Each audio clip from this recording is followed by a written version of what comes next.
Hey y'all, this is a video response to Hickok45's Glock Fab 4, and I do agree with a lot of things that he mentioned in his video, but I just wanted to point out to you guys what I think you should do if you want to get a Glock for the first time, because I know not all of us live in a state that's very pro-gun. You know, some of us live in a state that's very anti-gun. It's very hard for us to go to range and test out different weapons, different guns before we can decide on which one we like. We don't have that luxury. So here's just my 2 cents, just to add on a kind of like a response to Hickok45's video. What I think you guys may want to think about if you're getting a Glock for the very first time. So here on the table I have the Glock 23 and the Glock 27, and these are both in 40 caliber, and the dimensions of the Glock 23 and the Glock 19, which is a 9mm, is the same.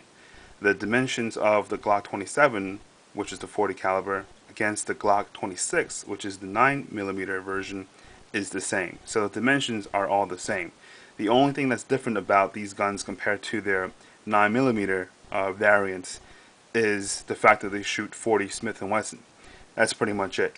So let's say you can't decide on which one you want. You like to shoot 9mm, you want to shoot a lot. 9mm in the long run is more cost effective because 40 Smith & Wesson is more expensive. And also, one of the cons about shooting 40 Smith & Wesson, let me just go over the cons real quick about shooting 40 Smith & Wesson, is not only is it more expensive to shoot than 9mm, but it's not many people like to shoot it, just simply because the recoil is really strong. It's not that strong as, you know, shooting a 50 caliber rifle, but it's still strong, just because it jumps up in your hand, and you know, people may not like it. I can tell you this: I will not like to shoot the 40 Smith & Wesson all day.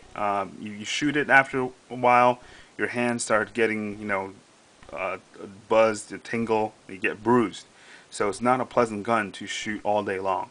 But the reason why I got the 40 caliber Smith & Wesson for these Glocks is because in a self-defense situation, I want a Glock that has a mass that's larger than a 9mm. Just because if you think ideally you want to, if you can place accurate shot placement, let's say you're fighting off an assailant, or you're just shooting plinking. You know, you're just shooting at targets. You know, a 22 will do the job if you can put correct shot placement, or you're just shooting on the range. But in a self-defense situation, I'm not talking about on the range. I'm not talking about just shooting for pleasure. I'm talking about a self-defense situation. You may not have you may have not enough time to go ahead and put the sights correctly where you need them. So you may have to get a shot off from your hip, you know, if the guy was close to you. So therefore, even though you want correct shot placement, you have to kind of take that in the back and then put something else in the forefront, which is, will I have a bullet that's big enough and will have enough power to potentially stop the assailant without me placing correct shot placement. And that's the reason why I went with a 40 caliber. I'm by no way, no means denouncing the 9mm. It's a great round. It'll do the job, and with the advancements in 9mm, you know, you guys got plus P, plus P plus, all those extra pressure loads, and also with jacket hollow points. Even if you're just shooting again a 20 caliber bullet, with correct shot placement, it'll do the job. But the reason why I go with the 40 caliber is because I won't know what mentality I'll be in, because most likely when you're attacked, let's say you late at night or somewhere in the bank, or you know, wherever, you're not going to expect it, and chances are you're going to be very nervous. So you may not be able to line up that shot as nicely as you like. So again, I'm taking more of a self-defense approach. But okay, let's say now you heard my take on the issue. So what can you do if you do have a 40 caliber, a Glock 23 or a Glock 27?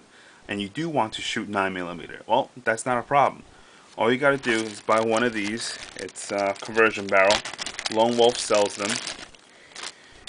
This is a Storm Lake conversion barrel for the Glock 27. Excuse me, for the Glock 23.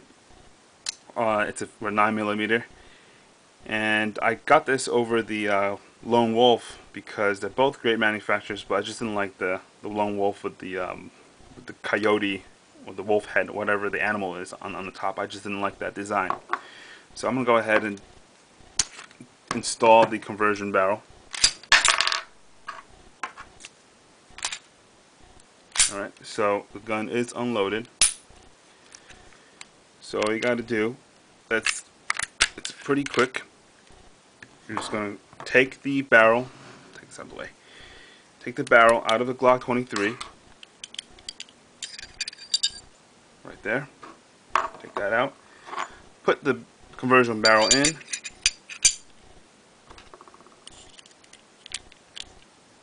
So this is, you shot the 23 for a while on the range and you're sick of it. You want to shoot a 9mm just for target shooting. Okay, so there it is. Looks pretty nice. Storm Lake conversion barrel. Okay, so now you're pretty much all set to go. You can shoot 9mm rounds. All you got to do is get a magazine from a Glock 19 or a Glock 17 or one of those Glock 33 round magazines.